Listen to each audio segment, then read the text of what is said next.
Welcome to the site. Grab your hard hat, because we're getting right to work today. As a senior construction manager, my job isn't just making sure the concrete is poured straight, It's about making sure you, our newest site engineer, really understand the financial mechanics that keep this whole crazy operation running smoothly. So, in this explainer, I'm going to walk you through absolutely one of the most critical risk management tools we have in this industry. It's called retention money. Let's dive in and see how this ultimate safety net actually works on the ground.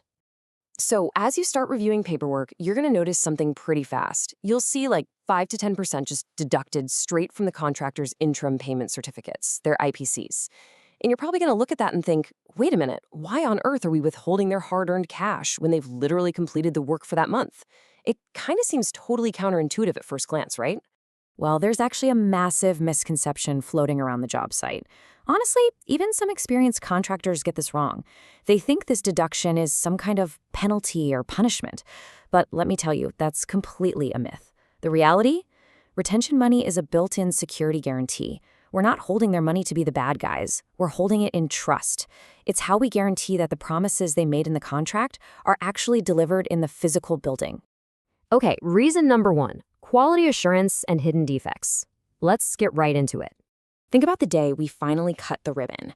When a building is freshly finished, it usually looks absolutely perfect to the naked eye. I mean, the paint is fresh, the floors are sparkling, the whole shebang. But here's the catch. Real problems? They love to hide completely out of sight.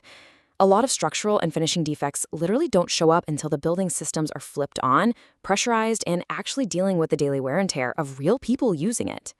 So the real-world disastrous issues usually only pop up once the building is actually being lived in. We're talking about stuff like deep concrete cracks that suddenly expand as the building settles. Or worse, unexpected internal water leaks right behind your beautifully finished drywall. Because, water always finds that one pipe joint somebody forgot to glue. Just imagine a brand new apartment building, newly handed over, and bam, a major pipe leak ruins 3 floors of finishing work. That right there is exactly why we hold retention money.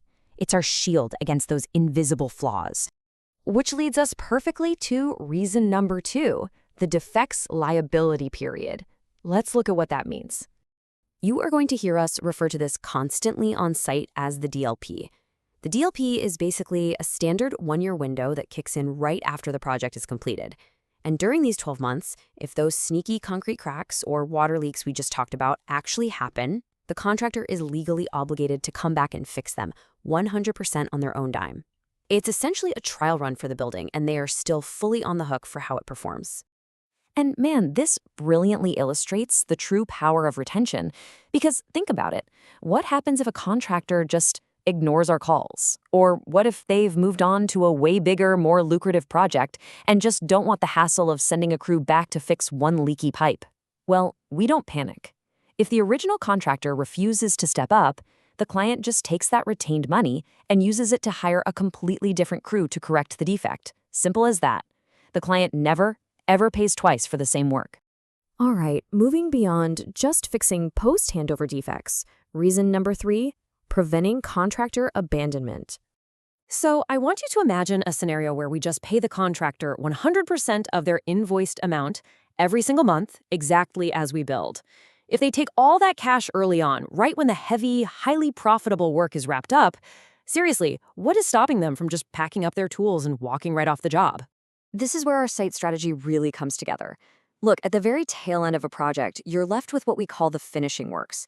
It's touching up paint, adjusting door hinges, fixing tiny little aesthetic issues. It's tedious, it's time-consuming, and honestly, the profit margins for the contractor are incredibly low at that stage.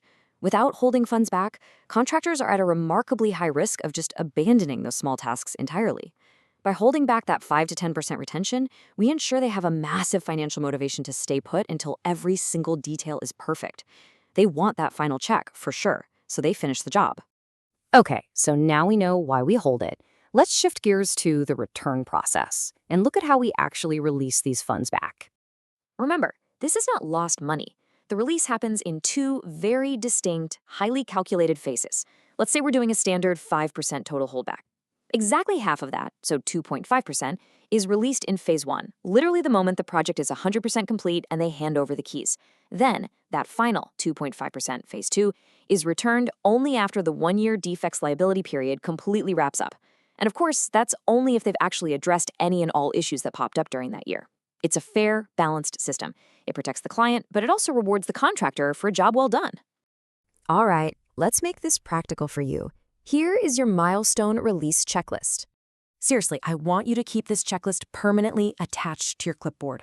First step, verify that the 5 to 10% deduction is accurately calculated on every single interim payment certificate. Don't let that slip. Next, before you even think about authorizing that Phase 1 release of 2.5%, you need to personally confirm the physical handover is 100% complete. Actually walk the site.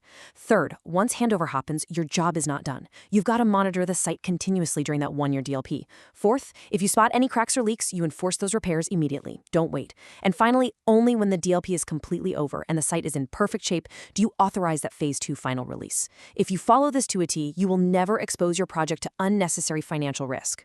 So, I want to leave you with this final thought as you head out onto the site to do your inspections today. Think about it. If you were the client, right, spending millions and millions of dollars on a new facility, would you rather rely on blind hope that a contractor is going to come back to fix a sudden disastrous water leak? Or would you rather hold a rock-solid financial guarantee to make absolutely sure they actually do? That, my friend, is the undeniable power of retention money. Thanks for joining me on this explainer. Now let's get out there and build something great.